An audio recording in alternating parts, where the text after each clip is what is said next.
Jenius Medis. Lanjut lagi, jangan lupa like, komen dan share cerita ini ke media sosial yang sahabat punya. Terima kasih. Bab 2185-2187 Pengkhianatan. Li Shengzu tertegun dan segera merespons. Dia berdiri dan berkata, "Bajingan. Siapa yang memintamu memprovokasi dia?" Dia tidak pernah menyangka bahwa putranya telah memprovokasi Jericho Lee. Siapa yang tidak baik untuk memprovokasi bintang jahat. Dia tahu bahwa putranya menggunakan sumber daya keluarganya untuk diam-diam mencari keuntungan bagi dirinya sendiri. Semua orang egois. Ada banyak orang seperti itu di keluarganya, tetapi betapapun kerasnya dia harus membedakan mereka. Tidak semua orang mampu terprovokasi. Bajingan, jujurlah padaku. Jangan memprovokasi dia lagi. Setelah dia menutup telepon, Li Shengzu menarik napas dalam-dalam untuk menahan amarahnya.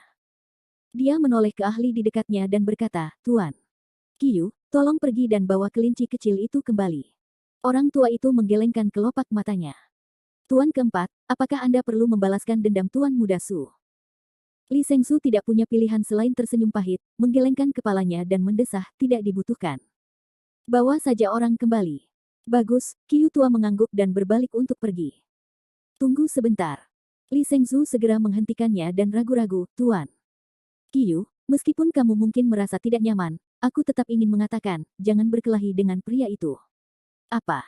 Tuan Qiyu tertegun. "Tuan keempat ingin mengatakan, aku bukan lawan dari pria itu." "Aduh." Li Shengzu menghela nafas, dengan ekspresi persetujuan yang jelas.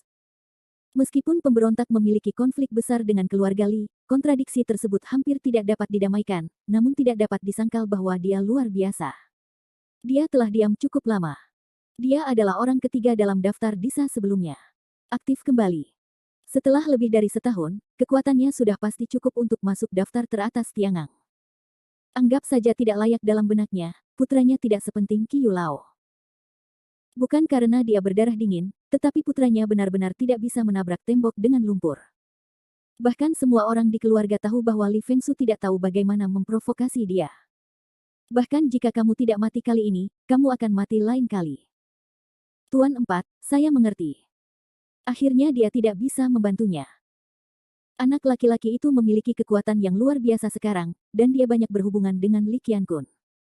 Li Qiankun sangat menentang langit sehingga dia bisa mendorong seluruh daftar Tiangang, dan bahkan membunuh jiwa malam semi negeri dongeng.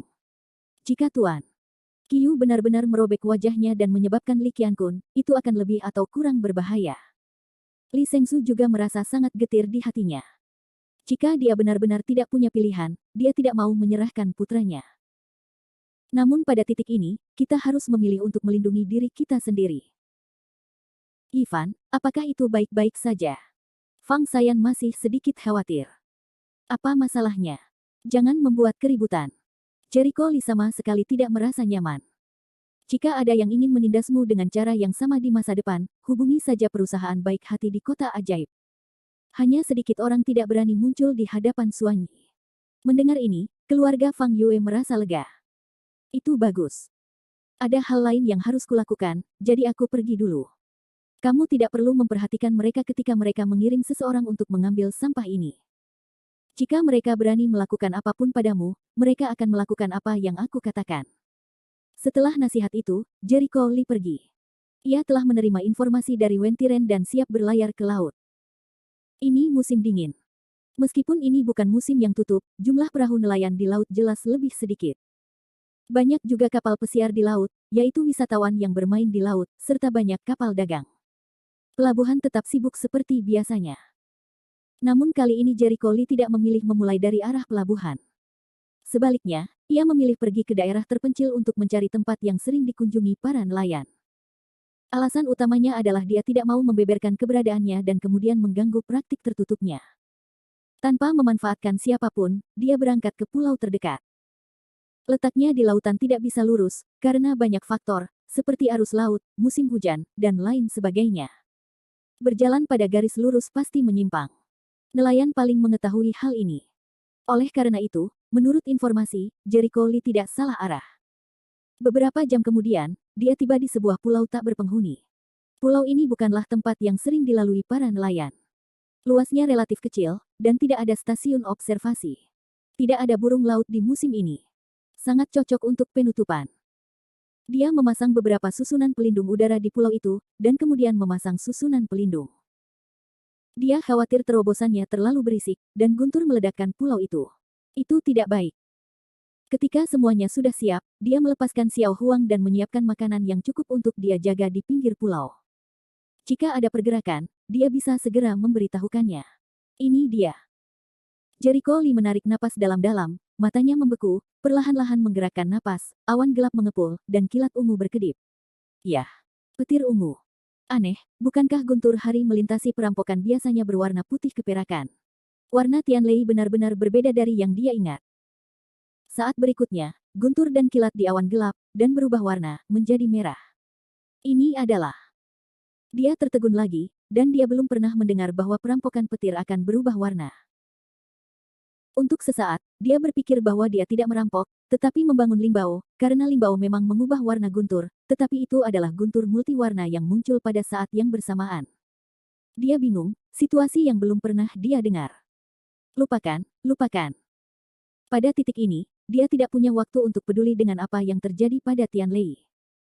Saat ini, dia menyiapkan obat ajaib yang cukup untuk secara perlahan menyerap kekuatan obat ajaib tersebut. Segera auranya mulai membumbung tinggi, dan nafasnya naik terus, menerobos belenggu periode primipara, dan sampai pada periode kemunculan, dan dia membuat kemajuan besar hingga periode akhir kemunculan. Mustahil. Dia segera menekan nafas dan kembali ke tahap awal lubang. Pada tahap kultivasi ini, dia tidak boleh serakah dan gegabah. Bagaimanapun, ia masih berharap bisa menembus masa Duji bahkan Mahayana di masa depan. Sekarang jika Anda menghancurkan fondasi Anda untuk mengejar kultivasi tingkat tinggi dan rendah, bagaimana Anda bisa mengejar alam yang lebih tinggi? Langkah selanjutnya adalah mengeluarkan jiwa dari tubuh dan menerima baptisan langit dan bumi. Dalam hal ini, saya harus membiarkan jiwa menerima baptisan guntur. Sejujurnya, kulit kepalanya sendiri sedikit mati rasa.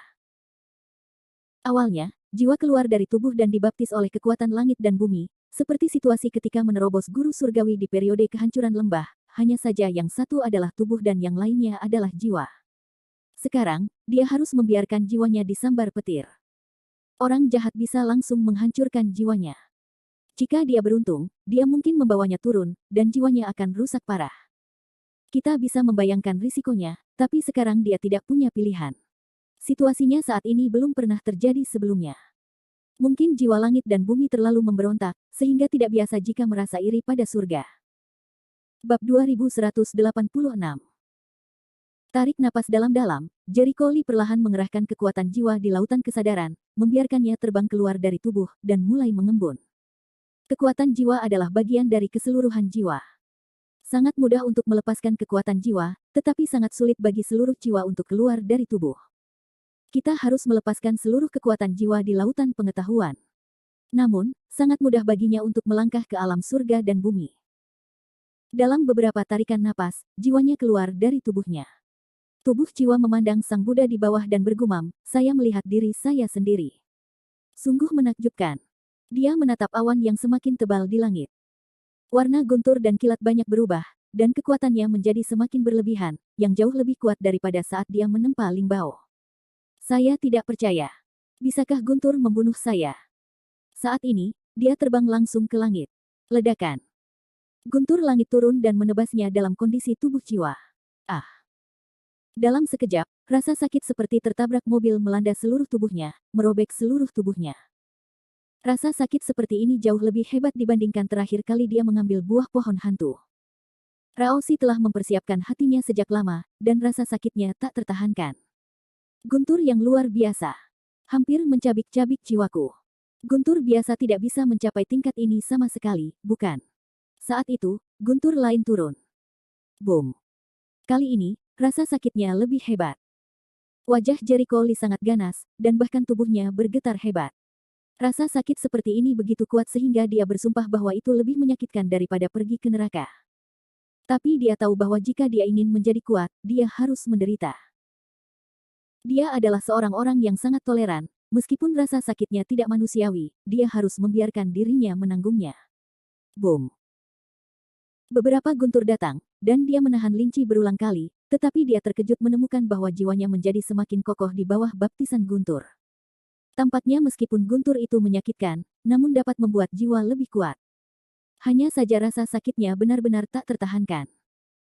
Namun, dibandingkan dengan baptisan kuasa langit dan bumi, derajat kesakitannya adalah jauh lebih dilebih-lebihkan. Pada akhirnya, gunturnya lebih ganas. Untungnya, daya tahan Jericho Lee luar biasa. Pada akhirnya, dia menemukan bahwa kemampuan anti serangan jiwanya semakin kuat, baptisan guntur berlangsung sepanjang hari. Pada akhirnya, lebih dari 10 guntur turun pada saat yang sama, dan setiap guntur berisi 9 warna. Pada hari ini, Jericho Lee menanggung rasa sakit linci sepanjang waktu, tetapi dia tetap menanggungnya. Jiwa semakin kokoh, tubuh semakin kuat setiap saat, dan persepsi langit dan bumi semakin jelas.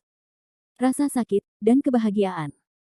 Di saat yang sama, lautan sama sekali tidak tenang. Karena guntur langit yang aneh di atas lautan, hal itu juga mempengaruhi ramalan cuaca. Banyak tempat menjadi berangin dan hujan, dan sebagian besar kapal terpaksa kembali ke laut. Hanya beberapa kapal besar dengan kemampuan anti gelombang yang kuat yang dapat terus berlayar, namun navigasinya juga sangat terpengaruh. Bukankah ramalan cuaca untuk hari ini cerah? Di kapal pesiar besar, keluarga anak-anak saling memandang satu sama lain. Tuan, kami tidak tahu, salah satu orang di sebelahnya menggelengkan kepalanya. Tong Qianjun mengerutkan kening, yah, mungkin itu normal. Bagaimanapun, iklim di laut bisa berubah. Dia tidak terlalu memikirkannya. Lagi pula, bukan berarti dia tidak menyadari perubahan cuaca seperti ini sebelumnya. Perhatikan keselamatan navigasi. Jika mempunyai informasi, segera laporkan kepada saya, kata Tong Qianjun kepada orang-orang di sampingnya. Ya. Begitu pria itu pergi, pria lain datang dengan tergesa-gesa, Tuan, situasinya tidak baik. Ada apa? Baru saja seseorang menemukan bahwa ada orang-orang dari keluarga Ni di rute depan. Anak buahnya ragu-ragu dan melaporkan. Apa? Kenapa mereka di sini? Wajah Tong Qianjun berubah. Kami di sini untuk bertemu orang-orang. Bagaimana dengan mereka? Anda di sini untuk bertemu seseorang juga. Entahlah, tapi bawahanku merasakan hembusan nafas yang sangat kuat dari kapal pesiar tersebut. Saya tidak bisa mengesampingkan kemungkinan bahwa mereka mengundang para ahli, wajahnya berkedip. Sialan, wajah Tong Qianjun langsung tenggelam. Jika ini benar, maka ini bukan kabar baik bagi keluarga Tong. Awalnya, situasi keluarga Tong akhir-akhir ini sangat buruk, sehingga ditekan oleh keluarga Ni. Sekarang keluarga Ni telah mengundang para ahli, yang tidak diragukan lagi memperburuk keadaan keluarga Ni. Ledakan. Pada saat ini, gelombang besar tiba-tiba melonjak di laut, diikuti dengan gegaran napas yang kuat. Sekarang tinggal 3 bulan sebelum pertemuan Dandao, dan semua keluarga sibuk, jadi sangat normal bagi keluarga Ni untuk mengundang beberapa ahli ke kota. Keluarga Ni sedang berdemonstrasi kepada kita. Tong Wencai berlari keluar dan berkata dengan marah. Ya. Saat ini, situasinya sangat menguntungkan bagi mereka. Jika mereka ingin mencaplok industri kita, mereka harus memberikan tekanan. Hanya saja mereka tidak akan mendapatkannya. Tong Qianjun tidak mungkin menyerahkan harta dasarnya kepada yang lain. Ledakan. Saat itu, gelombang besar tiba-tiba muncul di laut. Suara itu mengejutkan semua anak di kapal pesiar. Apakah ada keluarga lain di laut? Tong Qianjun mengerutkan kening karena takjub. Seharusnya begitu, kata Tong Wencai sambil berpikir. Kalau tidak salah, seharusnya ada beberapa keluarga di sini. Lagi pula, ini hampir akhir tahun, dan tidak banyak hari untuk berlayar. 3 bulan kemudian, musim penangkapan ikan akan ditutup di tahun mendatang. Jadi tidak boleh melaut. Keluarga hanya boleh melaut saat ini. Keluarga-keluarga ini melaut tentunya bukan untuk jalan-jalan, melainkan untuk kemudahan navigasi. Mereka mengundang para ahli dari dalam dan luar negeri untuk mengupayakan kinerja yang baik pada konferensi Dandao 3 bulan kemudian. Ledakan. Lalu terjadilah beberapa gelombang besar. Saya tidak tahu apakah itu disengaja atau memang disengaja. Gelombang ini semakin tinggi satu persatu. Orang yang melakukan gerakan tersebut seperti bertarung secara sembunyi-sembunyi dan memperlihatkan ototnya. Itu kapal pesiar Yan. Tiba-tiba, Tong Qianjun menemukan kapal pesiar keluarga Yan di antara kapal-kapal yang membuat gelombang besar, dan wajahnya tiba-tiba berubah. Sebagai keluarga terkenal di dunia seni bela diri, keluarga Yan adalah sosok legendaris seperti dewa perang di langit selatan. Di antara generasi muda, ada Yan Sun, master nomor 1 dalam daftar Tiangang. Bahkan jika Yan Sun jatuh, reputasi keluarga Yan tidak akan berkurang. Di antara generasi tua keluarga Yan, ada yang kuat seperti Yan Dingyi, dan di antara generasi muda, ada seorang jenius seperti Yan Qing. Keluarga Yan sedang membuat keributan saat ini. Tidak diragukan lagi memberitahu keluarga lain bahwa keluarga Yan sangat kuat. Mereka tidak ingin berkelahi satu sama lain. Namun, tak lama setelah keluarga Yan mengirimkan sinyal, gelombang besar lainnya terjadi. Bab 2187. Itu kapal pesiar Bai Yun Feng Li. Tong Qianjun mengetahui bahwa itu adalah kapal pesiar yang dibeli oleh keluarga Li dari Bai Yun Feng dengan harga tinggi beberapa hari yang lalu, yang digunakan untuk tujuan komersial. Gelombang besar yang diciptakan oleh keluarga Li dari Bai Yun Feng tidak hanya dilebih-lebihkan, tetapi juga secara khusus menggunakan beberapa pasukan khusus untuk memadatkan gelombang besar tersebut menjadi beberapa kata. Angin menerpa gerbang Tuhan. Di lautan luas, pemandangannya terhalang, dan hanya ada sedikit orang. Kata-kata ini untuk keluarga di kapal pesiar sekitar. Semua orang di keluarga besar adalah seni bela diri. Mereka memiliki penglihatan yang sangat baik. Tentu saja mereka bisa melihatnya. Feng Juesenmen, betapa sombongnya. Bukanlah kekuatan swasta yang diciptakan oleh Li Fengzheng. Keluarga Li dari Bai Yun Feng mendemonstrasikan kepada kami, mengatakan bahwa keluarga Li memiliki kebanggaan yang tiada taraf terhadap Li Fengzheng. Tong Qianjun dan yang lainnya mengertakkan gigi satu persatu. Keluarga lain di kapal pesiar tidak dapat menahan diri untuk tidak berbicara. Keluarga Li dari Bai Yun Feng tidak bisa menahannya. Haha, Li Fengzheng benar-benar tangguh, dan pantas untuk dipamerkan. Di usianya yang masih muda, ia adalah murid sejati nenek moyang Kongtong. Budidayanya telah mencapai semi negeri dongeng. Kekuatan semacam ini di seluruh dunia seni bela diri juga merupakan kebanggaan yang tiada taraf. Jika ada orang jenius di keluarga lain, itu pasti lebih terkenal. Meskipun Li Fengzheng kuat, Li Qiankun tidak kalah. Yah, Li Qiankun lebih muda dari Li Fengzheng, tapi dia sudah mampu membunuh Ban Xian. Bahkan gerbang Tianji tidak dapat menghitung kekuatan spesifiknya, dan momentumnya lebih dahsyat daripada dewa perang asli Nantian dan Wude. Sayangnya dia sekarat sekarang. Ya, saya benar-benar mencari kematian ketika saya memiliki konflik dengan Raja Dan. Semua keluarga di kapal pesiar lain marah, tetapi mereka harus mengakui bahwa keluarga Li Bai Yun Feng memiliki modal yang sombong. Seorang murid sejati nenek moyang Sekte Kongtong, yang budidayanya telah mencapai semi negeri dongeng, tidak puas dengan perubahannya. Jika keluarga mereka memiliki kesombongan seperti itu, pasti dipuji oleh surga. Saat itu, gelombang besar lainnya meledak. Gelombang besar ini bukan sama dilebih-lebihkan seperti keluarga Li dari Bai Yun Feng sebelumnya, tetapi orang-orang yang memperhatikannya sangat mengagumkan. Itu adalah simbol Pavilion Wuchen. Mereka memperhatikan bahwa tanda Pavilion Wuchen ditempel dengan jelas di kapal pesiar, jadi identitas wisatawan di kapal pesiar sudah terbukti dengan sendirinya. Sayangnya begitu. Konon Raja Dan pergi ke luar negeri beberapa hari yang lalu. Sepertinya dia pergi mencari sumber daya alam dan harta karun. Orang-orang dari semua keluarga besar membicarakannya satu demi satu, dan wajah mereka dalam keadaan tegang. Saat ini, suara dingin bergema di telinga semua orang, "Kamu tidak perlu gugup, saya baru saja lewat sini." Saat mendengar suara ini, semua orang gemetar. Raja Dan. Ini adalah suara kesadaran ilahi. Dengan pengetahuan ilahi yang begitu luas, kekuatan Raja Dan begitu menakutkan. Meskipun transmisi pengetahuan ilahi adalah cara yang dapat dicapai oleh para guru spiritual di dinasti Yuan, ada juga batasan dalam cakupannya. Semakin besar cakupannya, semakin tinggi pula budidayanya. Lautnya setidaknya ratusan kilometer, tetapi Raja Dan dapat berkomunikasi dengan Tuhan dengan begitu mudah. Kekuatannya harus lebih dari setengah negeri dongeng. Apa maksud kemunculan Dan Wang yang tiba-tiba kali ini? Setelah keterkejutan tersebut, beberapa orang mulai berspekulasi tentang maksud dari pidato Wang Dan yang disengaja tadi. Lagi pula, Wang Dan tidak boleh membuka mulut tanpa alasan dan mengungkapkan keberadaannya, bukan? Detik berikutnya, kata-kata Dan Wang memberi mereka jawabannya. Kamu harusnya tahu tentang pertarungan menentukan antara Li Qiankun dan aku. Tahukah kamu bagaimana melakukannya? Dan Wang mengingatkan kita untuk tidak mengambil jalur yang salah. Ya, jika ada yang pergi bersama Li Qiankun saat ini, dia akan menjadi duri di mata Raja Dan. Saya khawatir banyak orang harus memikirkan bagaimana cara mengantri di masa depan. Kalau begitu Li Qiankun sudah mati. Sungguh menyedihkan. Ini memprovokasi keberadaan yang mengerikan seperti Raja Dan. Memahami arti Raja Dan, orang-orang dari keluarga besar semuanya menyeramkan, berhati sejuk. Namun, banyak pendukung dan pengikut Raja Dan malah sebaliknya sangat senang. Mereka adalah pendukung setia Raja Dan. Tentu saja, arti Raja Dan adalah maknanya, dan mereka membenci Li Qiankun. Belum lagi beberapa dari mereka punya masalah dengan Li Qiankun. Saya tidak tahu di mana Li Qiankun saat ini. Haha, Raja Dan telah berperang melawannya. Beraninya dia muncul saat ini. Saya khawatir saya tidak mencari kematian. Jika kamu ingin aku berkata begitu, bertarunglah melawan Raja Dan. Hati-hati, tidak ada tulang yang tersisa.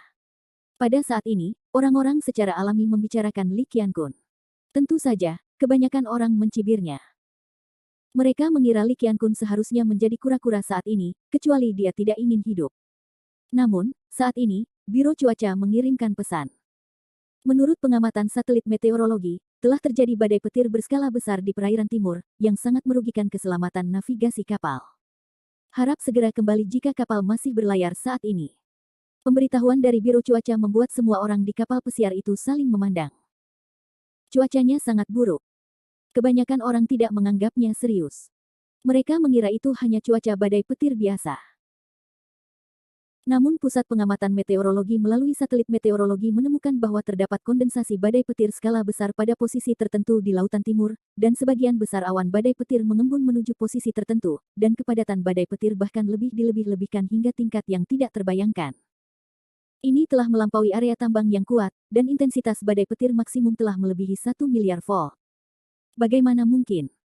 Para staf juga terkejut dengan data yang berlebihan ini. Badai petir berkekuatan 1 miliar volt dapat dengan mudah meratakan gunung dan menghancurkan kota. Ledakan. Saat itu, pada peta pengamatan satelit meteorologi, terjadi badai petir besar, dan data menunjukkan bahwa tegangannya mencapai 5 miliar volt. Seluruh pusat meteorologi berada dalam keheningan total. Pada saat ini, di laut, guntur dan kilat yang menakjubkan membelah dengan keras, dan cahaya dalam sekejap menerangi seluruh wilayah laut, menyilaukan seolah-olah lampu magnesium telah dinyalakan. Ledakan. Guntur dan kilat ini terlalu berlebihan untuk dibayangkan. Hal ini membuat orang merasa ingin menghancurkan langit dan bumi, dan juga menimbulkan gelombang besar. Seluruh lautan berada dalam keheningan yang mematikan, semua kapal tanker minyak raksasa terdiam, semua orang saling memandang, dan sepertinya tidak ada satupun dari mereka yang mengetahui bagaimana situasinya. Sinar yang berlebihan. Bagaimana mungkin? Orang normal seharusnya tidak mengalami guntur yang mengerikan. Apakah sulit untuk mengatakan teman tahu mana yang merampok? Apakah kamu bercanda? Apakah ada master yang bisa bertahan di era ini? Bagaimana jika itu terjadi? Bahkan jika ada, mustahil untuk merampok di tempat seperti itu. Setelah hening, semua orang menjadi gempar, karena guntur yang terjadi tadi sangat dahsyat. Gelombang yang terbentuk akibat efek guntur lebih besar daripada gelombang apapun yang pernah mereka buat sebelumnya. Orang-orang pernah mengira bahwa akhir dunia akan segera tiba.